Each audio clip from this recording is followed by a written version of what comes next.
Grand democratic alliance GTA के रहनुमा doctor Safdar Abbasi, Ayad Latif Ali, जो हसनैन मिर्जा, सरदार अब्दुल करीम ने हालिया इंतखाबात को मुस्तरद करते हुए कहा कि ये जाली और बोगस इंतखाबात थे। हम इन इंतखाबात को नहीं मानते। दोबारा साफ और शफाफ इंतखाबात करवाए जाए।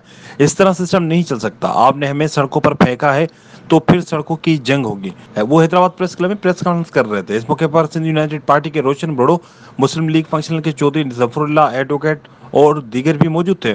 उनका कहना था कि हमारा पीपल्स पार्टी से सिंध में हर सीट पर 1-1 मुकाबला था। हमने भरपूर इंतखाबी मुहिम चलाई, लेकिन हमें एक सूबे के तहत हरवाया गया।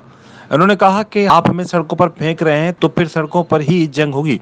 हम सुपर हाईवे पर जुम्मे को भरपूर एहतजाज करेंगे, धरना देंगे, जिसके बाद से हमारी तहरीक का आगाज होगा। फिर जब सिंध असेंबली का इजलास होगा तो हम उसका भी घेराव करेंगे।